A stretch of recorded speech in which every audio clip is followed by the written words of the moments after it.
Welcome to the Deep Dive. Today, we're really zeroing in on something that's got the tech world absolutely buzzing. It's Apple's next big thing, the iPhone 17 series.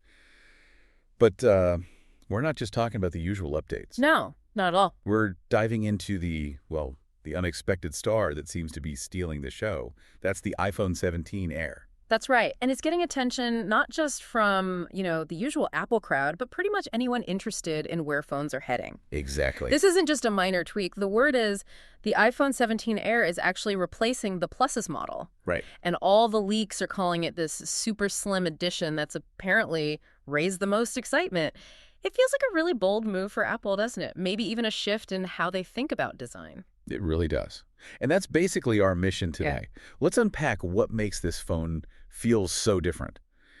From this really radical design to, the compromises that might come with it. We want to look at this from your angle, as the person actually using it. What's it going to feel like in your hand? How might it change how you use your phone every day? Yeah, the practical side of it. And if you're already thinking about it, the rumors point to a keynote around, September 9th?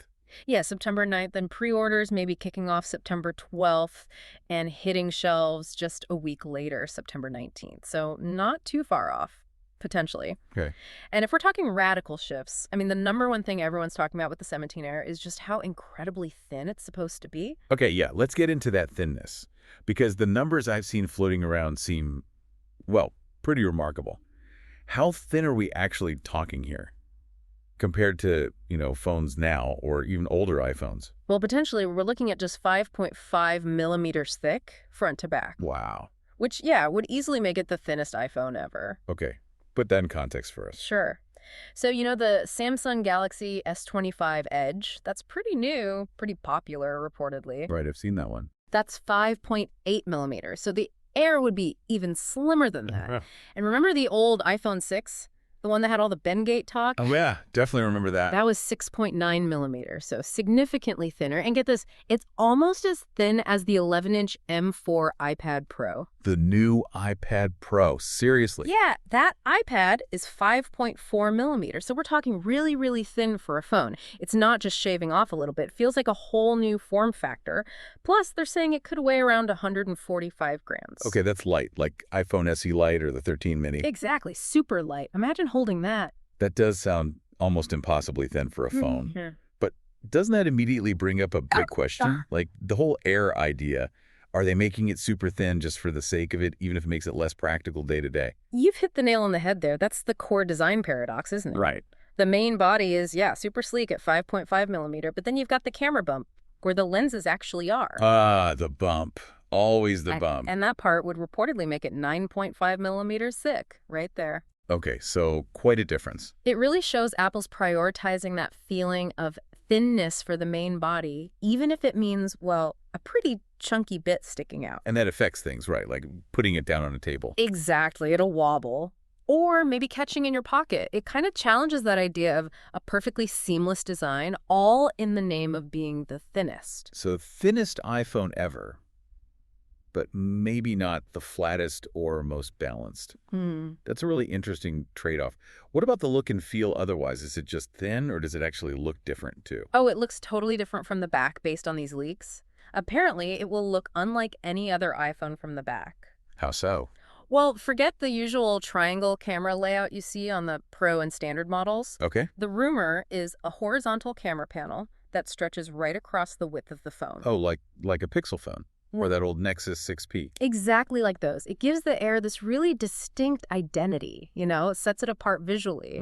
And it's still supposed to feel premium. They're talking about a titanium aluminum alloy metal frame. Okay, so sturdy build quality. Yeah, premium and sturdy. The titanium is supposedly there to help keep it stiff, light, and resist bending, which is obviously a concern when you go this thin. Yeah. Apple's really leaning into that Air brand. And the colors too, right? I heard they might be exclusive to the Air. Helps make it feel special. Absolutely.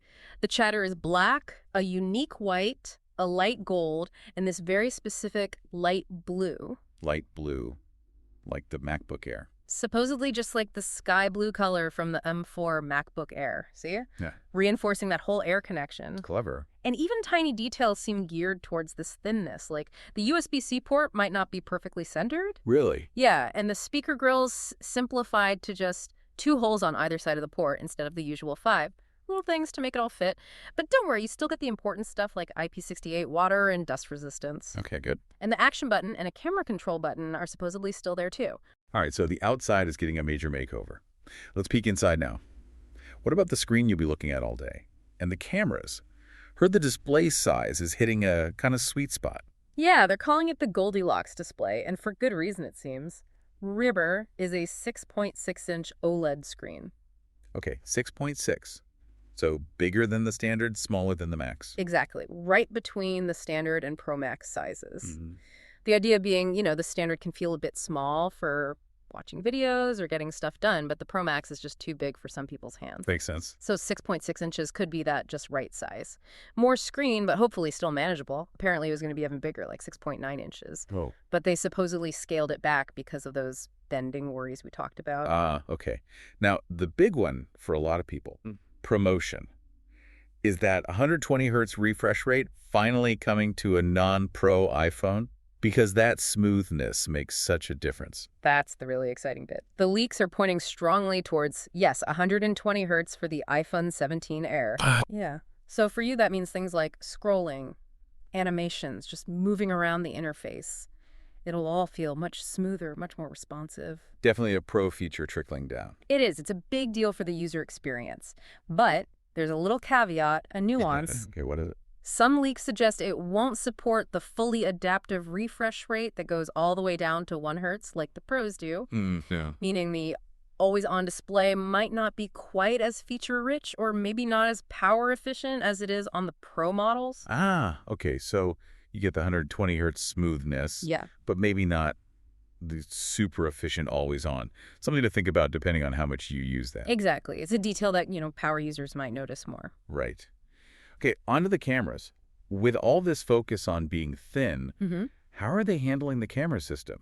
Sounds like maybe a different approach. It's a very different approach. The reports say the iPhone 17 Air will have just one camera on the back. Just one, really? A 48-megapixel main sensor, probably similar to the one expected in the regular iPhone 16. But the insight here isn't just the number of cameras. It seems Apple's betting big on computational photography.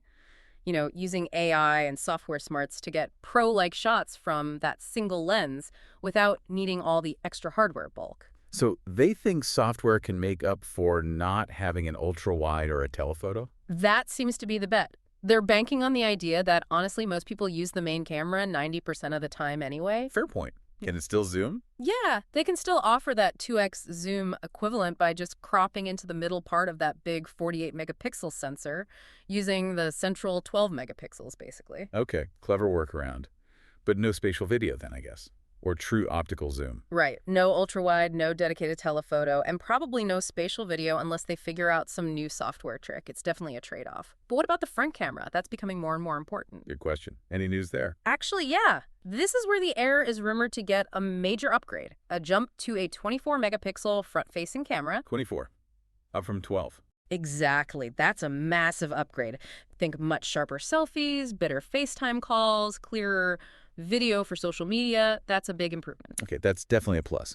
So sleek design, nice screen, potentially a really good main camera through software, and a killer selfie camera. What's actually running the show inside this super thin phone? Are they cutting corners on performance? Doesn't seem like it, not significantly anyway. Under the hood, it's likely getting the A19 Pro chip. A19 Pro, so next-gen chip. Yep. Although maybe with one fewer GPU core compared to the actual Pro models that year, still that's going to be incredibly fast. Right. And crucially, it's expected to have 12 gigabytes of RAM. 12 gigs. That's Pro-level RAM, isn't it? It is, brings it right up to par with the Pro models. And that's really important for things like Apple Intelligence, Apple's new AI stuff, and just better multitasking in iOS 26. So it should feel plenty fast and capable, even being so thin. What about heat? Thin phones can sometimes get hot under load. That's definitely something they need to manage. And this is where the leaks get a bit fuzzy. Some sources say all the iPhone 17 models will get a proper vapor chamber heatsink. That's a pretty advanced cooling system, good for thin devices. Okay. But other sources suggest the Air, because it's so thin and cramped, might have to use a simpler copper heatsink, maybe like the M4 iPad Pro. So maybe not quite as good at cooling as the other 17s. Potentially. It highlights how these leaks are still evolving. But either way, they have to be thinking about cooling with that chip in that body. Makes sense. And connectivity. Are we finally seeing Apple use its own modems in a big way? They've been working on that for ages. It looks like it. The iPhone 17 Air is expected to be one of the first iPhones rocking an Apple-designed C1 5G modem chip. C1, okay. Yeah, while the other iPhone 17 models might stick with Qualcomm for now, the big plus for Apple's chip is supposed to be power efficiency. Ah, key for the Air's potential battery situation. Exactly. The potential downside, though, it might actually be a bit slower than Qualcomm modems and maybe limited to sub-6 gigahertz speeds. Meaning no super fast mmWave 5G? Probably not for the Air. Yeah, that might be reserved for the Pros, at least initially. Okay, interesting internal shift. What about Wi-Fi and Bluetooth? Any upgrades? Yep, Wi-Fi 7 is expected. That would be Apple's first custom-designed Wi-Fi chip too. And Bluetooth 5.3. So more custom silicon. Seems like the focus is on making everything tightly integrated and more energy efficient. Again, all serving that thin design and likely battery life concerns. Gotcha. And you mentioned one more connectivity change. eSIM only, globally. That's a big one, yeah. The rumor is the Air might go eSIM only everywhere, not just in the US like current models. Wow. Okay, that's convenient for a lot of people, just activating digitally. For sure, but for people who travel a lot and swap physical SIMs or just prefer having that physical slot, it could be an annoyance, definitely a shift. And I think I read something kind of weird about the speakers, something missing. Yeah, that's another intriguing, maybe slightly concerning design choice. The leaks suggest no bottom speaker. No speaker on the bottom, just the earpiece. Apparently the earpiece doubling as a mono speaker. Mono audio on an iPhone. That's Yeah. surprising. Apple usually cares a lot about sound.